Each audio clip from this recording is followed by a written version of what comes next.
because they're a team that desperately needed points and they desperately needed goals. And then you're going putting someone like a young lad in to get these performances that they desperately needed. And I think what I was going to say in relation to that was that he as well needs to be patient. And I got a lot of people saying to me like, "Oh, was he?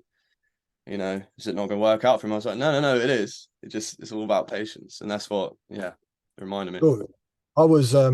I'm still in regular contact with Ollie. I got on really well with him when we played. I still speak to him quite a bit. I'm in a couple of group chats with him still.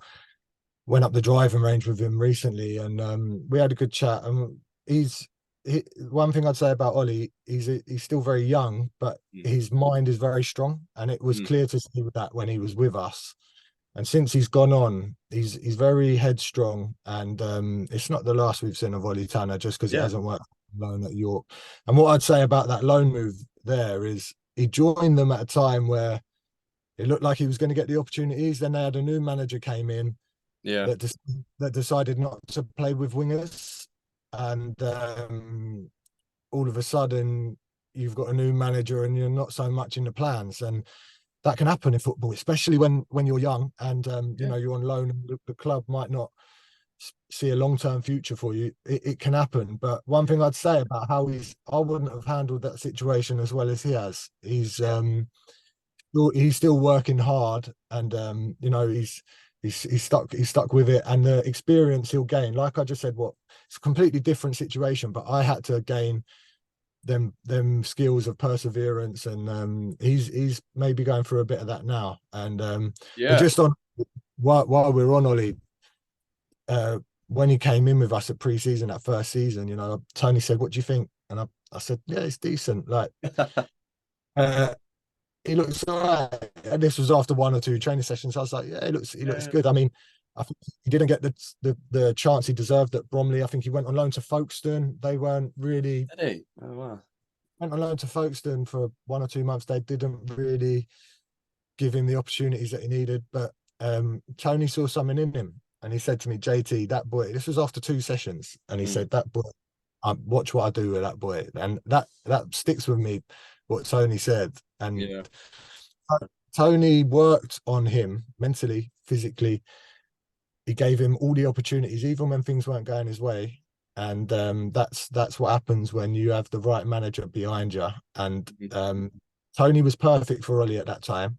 And credit to Ollie, because he was, well, you saw it, you fans and you boys saw what he did. Yeah. Margate away. Never forget. Never forget. I don't know how many right backs they brought on that game, but he ruined them all, didn't he? And he did that a few times. The goal at Worthing away, something, even though we lost that game. Yeah. Oh my God. I remember just watching that just go in. I remember thinking that can't be going in. Yeah. It nearly cracked me in the side of the head. I'm glad it didn't. It probably would have knocked me out. But he won 2 penalties for me that game as well. So he was special, and he deserves to be where. And I know he's going to persevere, and wherever he ends up, I hope he gets a chance with his parent club. But if he has to go out on loan again, then I hope he smashes it, because he's a really good lad.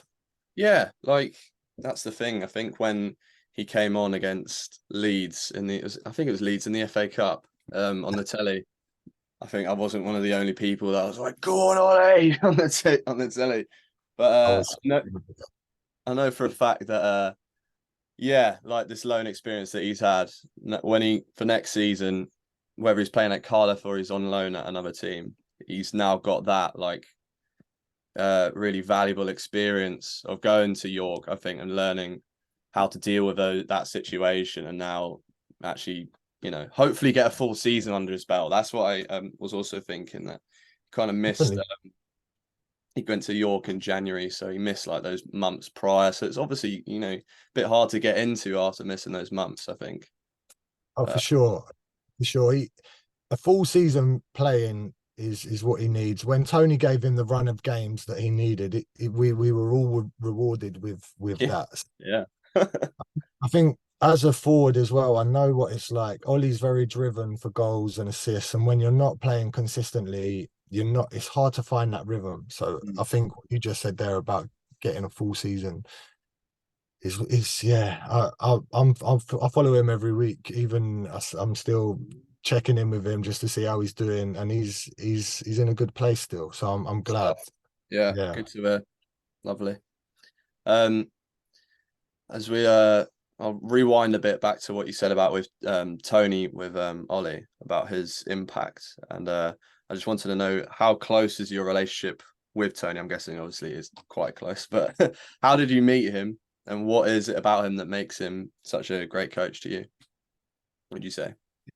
I am close with Tony. I think off the pitch, I'd consider him a friend, but I definitely know um on the pitch he's definitely like he can be very hard on me sometimes, and rightly so. It's exactly what I need. Sometimes I will bite back at him for being so hard at me on me, but when I sit back and reflect um on how he is with me, it pushes me on. It really does. And he's improved me a lot as a player, and I've hit levels that I've not hit elsewhere by being with Tony. So I'm very thankful for him. He's been very loyal to me, even when things haven't been going my way. Yeah, he's been brilliant, and off the pitch, he's been great with me and my family. So I can't speak highly enough about him as a person and as a manager. He's brilliant. I met him. So basically, Tony's got a little black book where he writes down players that he likes the look of, basically, Oh, yeah. and I, I was in that book from when I was a right winger, Oh, really? playing for Sittingbourne. So yeah, he saw me back then, and yeah, he sort of reached out to me when I was young and just said, "Look, I really like you as a player. This is how I play football." So he was then on my radar, and I followed what he was doing, and all the teams he played for were very attacking. Strikers always scored a lot of goals.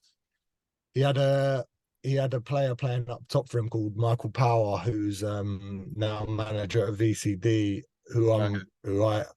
I'm quite not I'm not close with him, but he came when I was at Margate and played ahead of me, and I've sort of tried to base my game off of his a little bit, just watching him play for Tony. And yeah, I've always looked at Tony's teams and thought I'd love to play in that football. And then, yeah, one season I kept in touch with him on and off for a few years. And then one season I was at Margate. Um, I was top scorer there. I've just won Player of the Month back to back. They were sort of transitioning from a club that had a lot of money to not having a lot of money, and I came in on not a lot of money, and they had players there on 2 year deals that were on a lot of money. And as soon as they come back from injury, I was out the team, and I sort of lost my head with it a little bit. Mm. Fell out fell out of love, uh, fell out with the manager in the changing room, and then I walked in the bar afterwards, and they said, "Look, Cray Wanderers have come in for you. It's Tony Russell." He went to me the next day. I had to drop down a division, which I didn't really want to do, but it was the best decision I ever made because we went and won the league that year, got promoted. Even at the end of that year, I finished top scorer at both Margate and Cray that year. I got the golden boot for both clubs.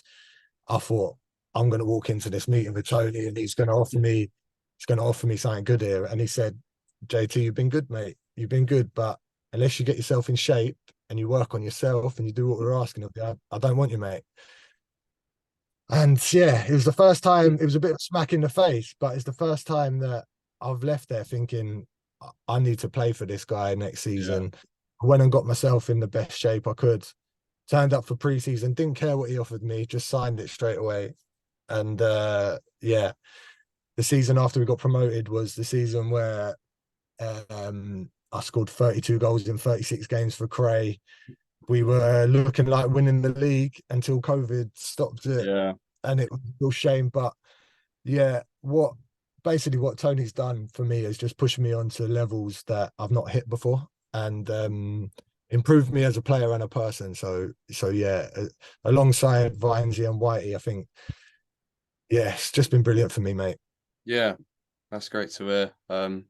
Yeah, he seems like a really nice guy when I did the manager's Q&A of him, I have to say. He was really it was his idea as well. So like it was really good of him to arrange it and to I don't know, just be so willing to answer my questions, because it was during a period of which where I think Lewes were we just started to pick up some results, but we were mid-table, and there was Yeah. a lot of concern amongst some of the fan base online that he just wanted to put to just answer some questions to ease some people, and it really did, in my opinion. It made me kind of realize that actually Tony's a really good coach. I mean, I thought that already, but actually when it's in your face like that and he's actually answering my questions, it kind of helps me sort of understand more about what goes into his side of things and what it is to be a coach. And yeah, so I do really Well, respect him, and I listen, do really hope he stays. he's a great talker, so Yeah, he loves an interview, yeah, Tony. So it probably he could sell snow to an Eskimo. Tony could. So he's a great talker. But one thing I'd say about him as well, I played for a lot of managers, and that his work rate as a manager, I don't know how his missus puts up with him, because he's out watching games every day of the week. yeah, He knows yeah, more about the other teams than I've ever seen any manager know. At this level, it's hard to get the footage of teams, so he's out watching. He's out watching teams, and when we're preparing at training for our next game, he knows everything about every player. He knows how we're going to set up, what we need to do to get at them. And yeah, his work rate, when you see your gaffer working that hard, you really want to put it in. So yeah.